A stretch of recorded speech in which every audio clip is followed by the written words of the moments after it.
YouTube! Hello once again after an extended absence, really. Not planned at all. I've been busy. I've been working. I've had like hours of work thrown at me, which is brilliant. I've also been working on various projects. People want to work with me all of a sudden. They want to work with me in terms of writing and whatnot, so I've been busy jotting down bits and pieces and accruing stories for various different projects that might come to something, might not. Dunno. Got nearing 350 pages of a novel out there at the moment. It needs. I need to finish it. I need an ending to this particular portion of the story. It feels like it's drawing there, but I think the wider mythology is going to have to spill over into other volumes, which is good. Good, because thanks to the likes of the lamentable Twilight and Harry Potter, to which I'm largely indifferent, publishers like sagas. They like expanded mythologies that have multiple volumes. They sell because they have dedicated audiences. So we'll see. Who knows? You may actually at some point in the not too distant future be able to find an exaggerated elegy product that is not on YouTube or Facebook or whatever. Wouldn't that be lovely? Anyway, I'm here to do a Transformers review, which I haven't done for ages. I know I've got a Q&A video floating around out there, which I haven't answered the questions to yet. I'll be getting round to that. I'll be getting round to it by and by, simply because whenever I ask people to give me questions, they always give me the same kinds of questions. They give me the kinds of questions that are vast and philosophical and take whole videos to answer, and such is the case with the questions I've gotten this time round. So when I do start answering, it's going to be an extended project that's going to take a long time to do. Today, I've got a theme. I've got a theme going for my video today. Isn't that cool? We're going to be doing Unicronian Transformers today. Yes, Unicron, nemesis of the Transformers race, the big bad evil who, quite frankly, in those bits of media in which he occurs, Transformers the movie and in the comics and whatnot, isn't that bad, isn't as big or as bad as he's painted to be, really. He's always gotten rid of relatively easily. It's always a case of just someone getting near to him and opening the Matrix, usually either Rodimus Prime or Optimus Prime. In one rather odd instance, it's a group of Minicons, which is a bit weird, to be perfectly honest. Yeah, Unicron was defeated by Minicons. I mean, how big and bad can he possibly be?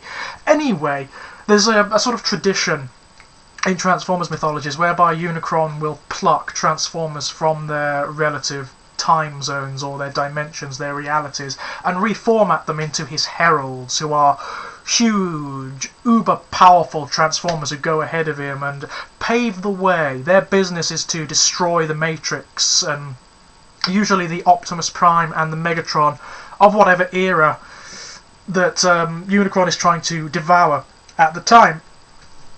Now, these first made an appearance in the 1986 movie with the first three Heralds of Unicron. Galvatron, reformatted from Megatron, Cyclonus and Scourge, whose origins are a little bit more contentious. And those are the three we're going to be reviewing today. Now, technically I suppose we should go in rank order. I should go from Scourge to Cyclonus to Galvatron, but if I did that, then we'd be starting with the best toy and ending with the worst, so I'm not going to do that. I'm going to do the big bad first. I am going to do this guy. This is Universe Galvatron, and you know what? This is a much maligned toy, and it's not without reason. I do think that people are a little harsh on it, to be honest. It's not terrible. It's not a terrible toy in either mode. This is Galvatron in his tank mode, which is very serviceable. It's coherent. There aren't that many indications of the robot. Really lovely detail. It has a swiveling turret and a fucking firing mechanism, which is annoying. But it's a nice little toy. The issue with it is that originally this was apparently going to be a Voyager toy, but for some fucked up, bizarre reason, some twit at Hasbro, some bureaucratic little nonce, decided that they were going to scale it down to a deluxe, whilst having Inferno and Skydive and other characters as Voyagers. That makes perfect fucking sense, doesn't it, Hasbro? Well done.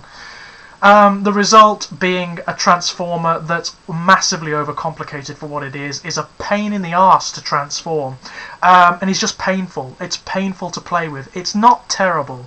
I like it. I do. It is the best version of Generation 1 Galvatron out there, but that's not saying much, unfortunately, because all versions of Generation 1 Galvatron are shit. It's not terrible. It's not as bad as some people paint it to be. It's not great, though, either. It's okay. What can you say about Galvatron? Well, there is, as I've said before, there is a big tradition in Transformers mythologies whereby Megatron will be injured or killed or whatever, and he'll be found by Unicron and reformatted into Galvatron, who is Megatron to the nth degree. He's Megatron without any sense of scale or of limitation. He's ultimately powerful, incredibly powerful, in fact, easily one of the most powerful Transformers in existence outside the likes of the Fallen and Tigerhawk, you know, the big metaphysical Transformers. This guy is physically capable of ripping apart armies and armies of both Autobots and Decepticons, and of obliterating Transformers 8 times his size. He is a badass. Unfortunately, he's also insane, and the reasons for his insanity are different depending on what mythology you happen to go to, what continuity you happen to go to. I mean, in the cartoon, it's because he's thrown out of Unicron and lands in a big vat of plasma. In the UK comics, it's because he messed about with time-travelling technology too much, which completely fucked him up. Either way, whatever the case, whatever the reasons for Galvatron's insanity, he tends to go off the deep end a little bit, and has a tendency of beating up and ripping apart his own troops, which tends to foster a certain degree of pessimism in the ranks, let's put it that way. Anyway, let's get down to business, shall we? I'm dreading this. I really am. I don't transform this toy much, and there's a really good reason for it. It's because, as you will no doubt know if you've seen my first review of this toy, it hurts to fucking transform this. It's like a movie former in that regard. You know how the movie formers tend to have that issue where they're just no fun to See? That's what you get with this toy. Bits coming off all over the feckin' place. Get used to that, I'm afraid, because that's going to be happening a lot in this review. Now then, what have we got here? You see, it's not intuitive. That's the problem with it. It is a completely counterintuitive transformation. Again, movie former. Redolent of the movie formers, which is not a compliment, ladies and gentlemen. Not from me, it fucking isn't. And see what you end up with when you're transforming this annoying thing is a big pile of limbs and bits that you then have to reassemble into the bot mode. It's annoying, ladies and gentlemen. It's to me, it's the mark of a transformer that doesn't work. It actually doesn't work. And I know I said that it's not terrible, and people tend to be harsher on it than they need to be, and that is true, because in its various modes, in its bot mode and its tank mode, it looks really good. It's just getting it to those places hurts, and I wouldn't buy this for a kid. No way, because it would end up smashed to pieces within a matter of moments. Now then, where are we? There's a big, look at that, there's a big fucking mess at the top there that needs to rearrange itself into the character. There's another bit that's popped off. Very, very frustrating, ladies and gentlemen. Very frustrating indeed. If only they'd stuck to the original plan, if only this thing were a Voyager class, it would be so much more robust. Almost all of the issues that prevent this from being a quality toy would be gone. But no, logic doth not apply in Hasbro head. Look, fucking both arms and both legs have now come off. And this is why people lament this toy so much. It's because it's no fucking fun, ladies and gentlemen. Trying to transform this is no fun at all. Now then, there is like this flimsy fucking thing. Look at that. That little pin there, that plastic pin is what's holding the damn arm on. And now I can't get it back on. Joy. You know, what I'm going to have to do, excuse me, I'm going to have to cut here while I sit and reassemble this, I don't want to say a piece of shit, because, as I say, I do think it is unfairly lambasted sometimes, but in terms of the quality of its transformation, no, it is a piece of shit. So, bear with me.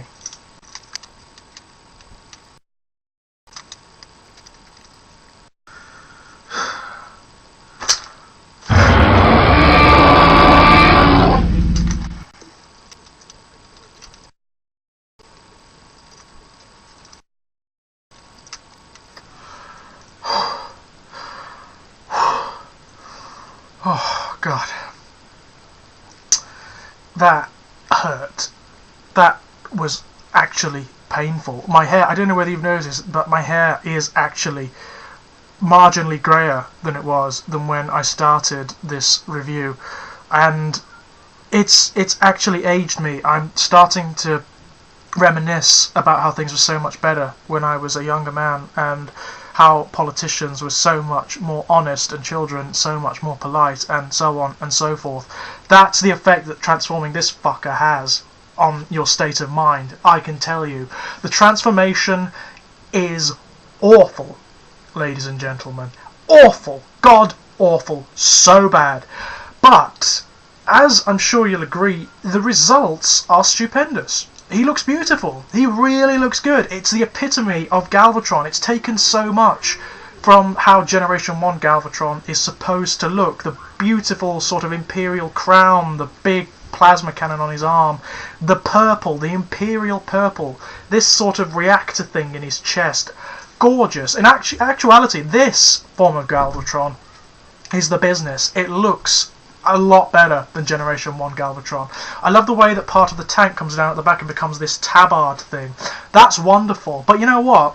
Because of the lousy transformation and the lousy build quality of this, you can't play with it. If you try to play with it, that happens. Bits of it pop off all over the feckin' place, which is a shame. It means that mighty Galvatron, High Emperor of Destruction, Lord of the Universe, is relegated to being a rather attractive statue and little else. So, that's that out of the way. I'm never transforming that toy again. It can sit there on my shelf with Cyclonus and Scourge and never transform again. Next in line.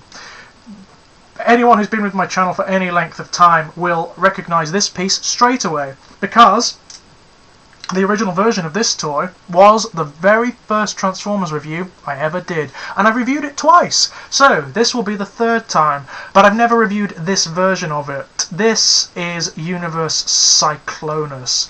Cyclonus... There's something about Cyclonus that annoys me, and that's his origins. It's a rare day on YouTube where I don't get some feckin' PM from someone asking me whether I think Cyclonus is Skywarp or whether he's Bombshell. I don't care. Alright? It doesn't matter. I don't give conscious thought to it. I really couldn't give a shit whether he's Bombshell or whether he's Skywarp. The thing is, Cyclonus is created in Transformers the movie, the 1986 one, and he's reformatted from the bits of dead Decepticons or deactivated Decepticons. And because of an animation error, yes, it's an error. It's not a deliberate bit of storytelling. It's an error. Alright? There are two Cyclonuses on screen when he happens to be reformatted. One of them reformatted from the carcass of Insecticon Bombshell, one of them from the carcass of Skywarp, and as a result of that, there has been a long-standing debate amongst certain communities in the amongst Transformers collectors as to whether or not he is Bombshell or whether or not he is Skywarp. Doesn't matter, because Cyclonus is completely different from both of them. It's obvious that regardless of what carcass was used, Unicron programmed him with a completely different personality. So there you go. Doesn't matter who he is. Cyclonus is my favourite in terms of the characters from these three because he's interesting for a Unicronian Transformer. Like all Unicronian Transformers, he is capable of widespread destruction. He is awesomely powerful, incredibly strong, tons of firepower, capable of taking out entire Autobot armies on his own. But unlike most Unicronian Transformers, he has a smidgen of personality about him. He is not only incredibly clever, he's also honourable. He has this strange warrior's code that he adheres to, and is fanatically loyal to the Decepticon cause and to Galvatron, despite the fact that Galvatron beats the shit out of him all the time. It's a sort of abusive spouse relationship that they have between them. Galvatron routinely beats the crap out of Cyclonus, abuses him, but Cyclonus keeps going back for more. Despite the fact that with his military capacities, with his intelligence, he could make a damn fine Decepticon leader. He really could. Anyway, this is the universe version of Cyclonus. It's the more recent universe Cyclonus from the Rodimus Prime and Cyclonus 2-pack. Plastic. Oh my god. Hasbro. You know what? Sometimes that company really, really does get on my tits. The plastic of this is shit in comparison to the original one. It's brittle and flimsy. But what I will say is that this is a honey of a repaint. It's this very sort of pale, almost paisley purple. Very, very attractive and highly, highly reminiscent of how Cyclonus appeared in the original cartoon. This is his bomber mode. That's his Target Master partner, by the way. That's Nightstick. There's a point in Cyclonus' history in most timelines where he goes to the planet Nebulos, and him and a number of other Transformers are re-engineered to binary bond, it's called, to these organic aliens called Nebulons, who then become their weapons or their heads if they're headmasters, or their engines if they're power masters. This is Cyclonus' partner, Nightstick. I'll show you him first, actually. This is a really lovely little Nebulon companion, actually, highly reminiscent of the original Generation 1 Nebulon companions, but just infinitely more flexible and fluid. And beautiful, beautiful little transformation. Excellent. Hang on. He's like a Minicon, but a really, really good one. He's proportionate. He's got a wide range of articulation, nicely coloured. Really couldn't ask for more. I know that Gerard, Wolfgang 1, is sort of stockpiling these guys so he can repaint them and give them to each of his Generation 1 Target Masters, which is a rather lovely idea. Speaking of Gerard, actually, spent a fantastic weekend with him and with Helen the Melon, who I met in London, not last weekend, but the weekend before. Fantastic time had by all, I think it's fair to say. Always do have a fantastic time when I go down to Gerard's. And it was absolutely lovely meeting Helen for the first time. Go check out her channel, by the way. Helen the Melon, is it 86? Something like that. I'll put a link to it, and I'll put a link to Gerard's channel up knocking about here somewhere. Go check them both out. I love Helen's channel because she's just so enthusiastic about in particular, Bumblebee. Really enthusiastic about Bumblebee, and she has some awesome rants as well. So, go check her out. Anyway, this is the Cyclonus toy without the silly gun on the top, and I think you'll agree it looks a lot better. It's just a beautiful jet. I mean, it does have issues at the back end. There are massive walking gaps in it, and that's not terribly convincing, is it, ladies and gentlemen? I mean, I think with a little bit of poetic license you could perceive these as jets or something, but I'm not terribly convinced by that. But those are very minor sins, considering that overall the jet is very, very successful. It's kind of different from Generation 1 Cyclonus, who is much sleeker than this, much sleeker. This is kind of bulky and threatening looking, which I like a lot. Now then, transformation. Oh, such a honey of a transformation. After Galvatron, good God, this This is like an echo of heaven after Galvatron's bloody transformation. Very, very easy. And intuitive. All you do is split the back end in half, like so. These are obviously going to form the legs. There is a way of giving this guy a sort of like quadruped form. It's not terribly convincing, but it can be done. Now, this is ingenious. I love this. The original Cyclonus has an issue whereby this part of the jet basically hangs off the back of his head. What you do is split the whole of the torso, fold the nose of the jet away, put it back together. There's his head. How fucking cool is that?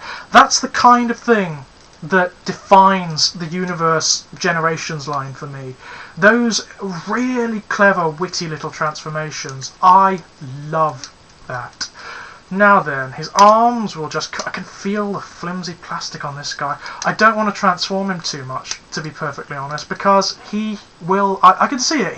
Bits of him are going to start coming off, and then I will has a sad. Right then, let's get his little fists. He has lovely fists, actually, unlike the Generation 1 incarnation, whose fists are very lazy in terms of their transformation. There is the awesome, the monolithic Cyclonus in his robot mode. This is exactly how Cyclonus looked in the Generation 1 cartoon. They've gone to the animation model and designed the transformer around it, and by God does it look good. Cyclonus has always been a character I've liked. I think aesthetically he's really distinct with his little old bunny ears.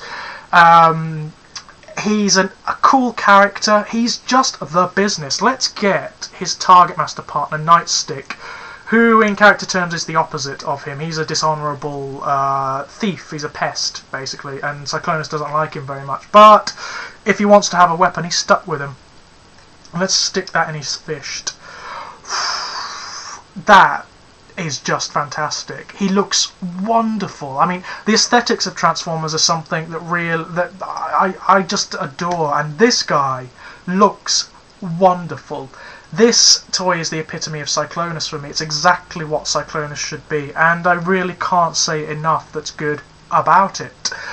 However, even the mighty and wonderful Cyclonus pales in comparison to the latest installment to these three, and that is the least of them, in terms of rank anyway. This gem is revealed as Shield Scourge. And I must admit, even upon seeing the photographs that Hasbro released of it initially, which were hideously mistransformed. In fact, there was one of them where they released it and it was like that. It was upside down in the photograph, so you couldn't see what the fuck it was. Even from those photographs, I was rather excited by this guy, and I had that tingly feeling, which suggests to me that the Transformer is going to be good. And I'm not usually wrong in that regard. It's a Transformers collector's intuition. I got it about Reveal the Shield Lugnut as well. Wasn't disappointed by him. Far from disappointed by this guy. It is beautiful. Very, very different from Scourge's Generation 1 incarnation, in which he looks like a soap dish. He is the epitome of a shell former.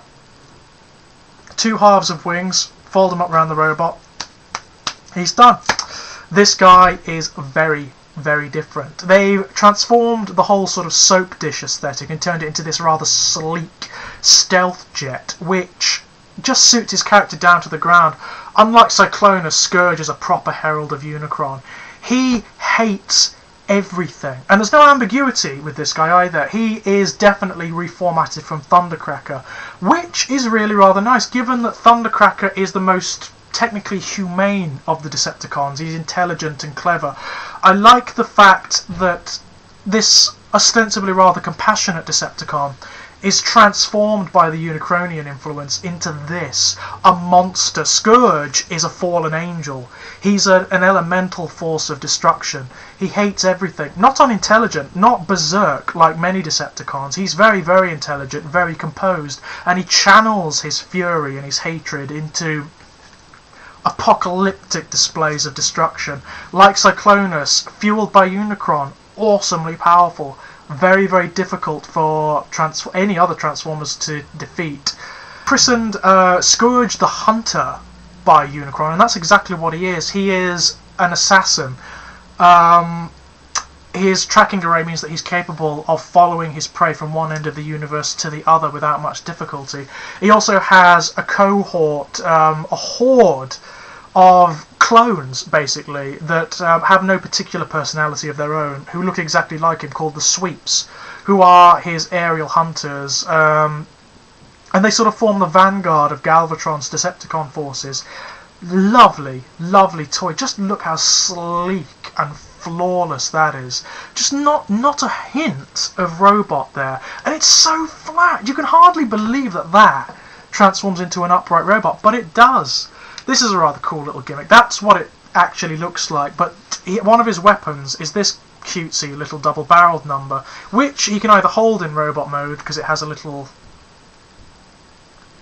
handle that comes out of the bottom there, or it has one of those all-purpose clip thingamajigs on it that you can fasten on to various parts of Scourge in either mode. So there you go. Isn't that cool? Now, one of the things I love about this guy, and I absolutely adore it, is the transformation. This is the antithesis of that fucking Galvatron toy. It's clever, it's intuitive, it's witty. It does things that no other Transformer before it does. And that just makes me go a little bit wibbly inside. Let me show you. First of all, you have to disengage this entire assembly from the bottom there. Look, there's a complicated set of hinges there, and the whole wing assembly folds backwards and forwards on that. Then you want to clip the feet from the front and just split the entire cockpit in half, pull them down, and oh look, we've got sexy legses and sexy feetses. Isn't that lovely? I like Transformers that have sexy legses, and Scourge has sexy legses. Very, very much so. This is cool as well. This entire torso section here, you have to sort of twist the legs around a wee bit, and then grasp the torso and pull it up till it clicks, like so. Lovely, lovely. Oh, I wasn't supposed to do that yet.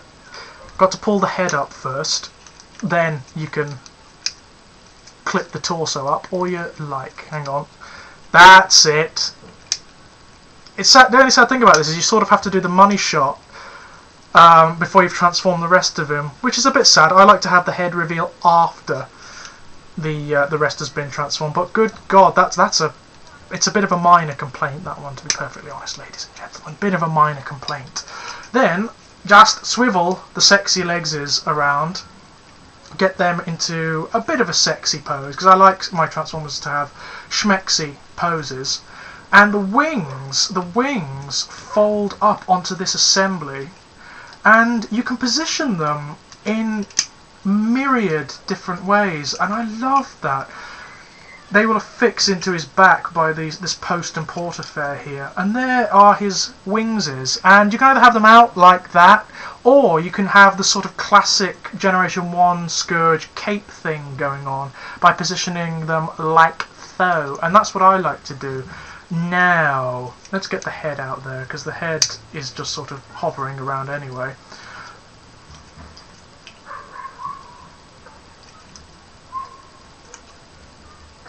There we go. There is Scourge's very, very, very distinct head for a Transformer, particularly from the Generation 1 era. Scourge's face sculpt is really unusual. He has facial hair. There's something about the Transformers from the post-movie era where they had facial hair. I'm not really sure why. It seemed to be the trend, particularly amongst Decepticons at that point, to have facial hair. Copying Unicron, obviously, that's what it is. And actually, he resembles his creator in a number of ways, not just in terms of his character. Now, you will notice that I've left the arms, and that's very, very deliberate, because the arm transformation on this guy is spectacular. It's so odd. There is nothing like it. Let me show you. Flip that bit up. Flip this bit out at the bottom, which is obviously going to become the wrist. And then the whole thing comes out, swivels round, and fixes back in. Then you bring the arm down, bring the wrist down, use this little tab at the bottom to force his little... Oh! I'll be back momentarily.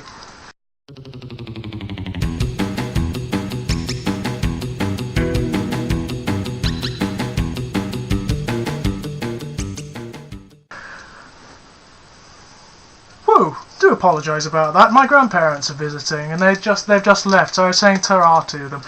Got a 10 drop from my grandfather. 10 drops, little cough sweets that are only produced in Derby. They're fucking lovely. Anyway, Scourge. What was I showing you on Scourge? Oh yes, his sexy hands, sexy hands. That transformation is awesome. Also, his hands are beautiful.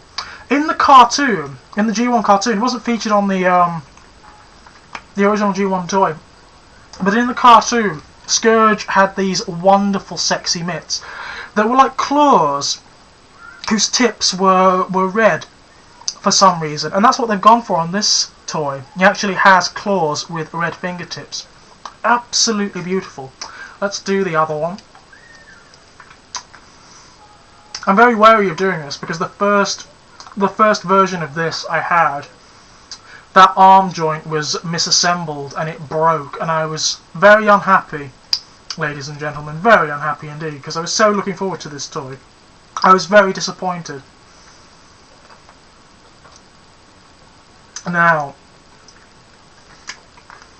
there he is, the sleek and emotionless Scourge. Oh god! Like Cyclonus, they've gone right to Generation 1. Right to the Generation 1 cartoon. Took the animation model and produced something amazing from it. He looks spectacular. And together, all three of them, the original Heralds of Unicron, Galvatron, Cyclonus and Scourge, what a trio! They are wonderful together. I just wish that Galvatron toy were better. I wish it lived up to the standards of these two, his lieutenants. But he doesn't. Now, you'll notice that Scourge doesn't have any weapons, yeah?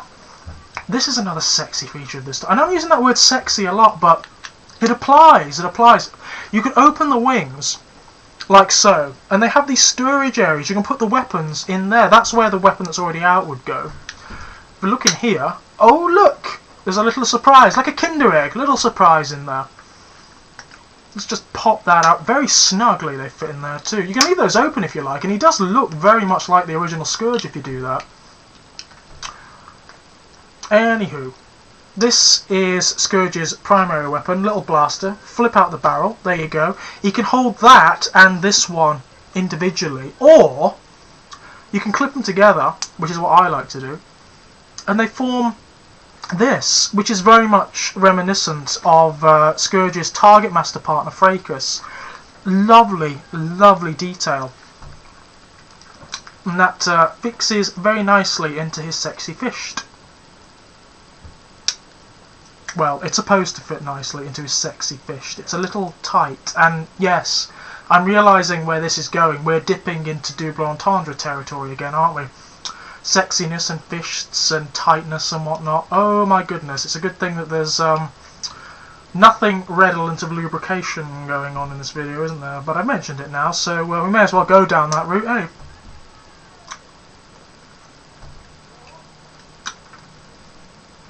Anyway, there is the, quite frankly, the magnificent piece of work that is Reveal the Shield Scourge. Easily my favourite of these three toys. Easily my favourite. Beautiful, beautiful, beautiful, beautiful piece of work. Highly, highly recommended. Fuck me, I've been going on forever, haven't I? That'll be the end of this one, I think, ladies and gents. Until next time, ta-ta!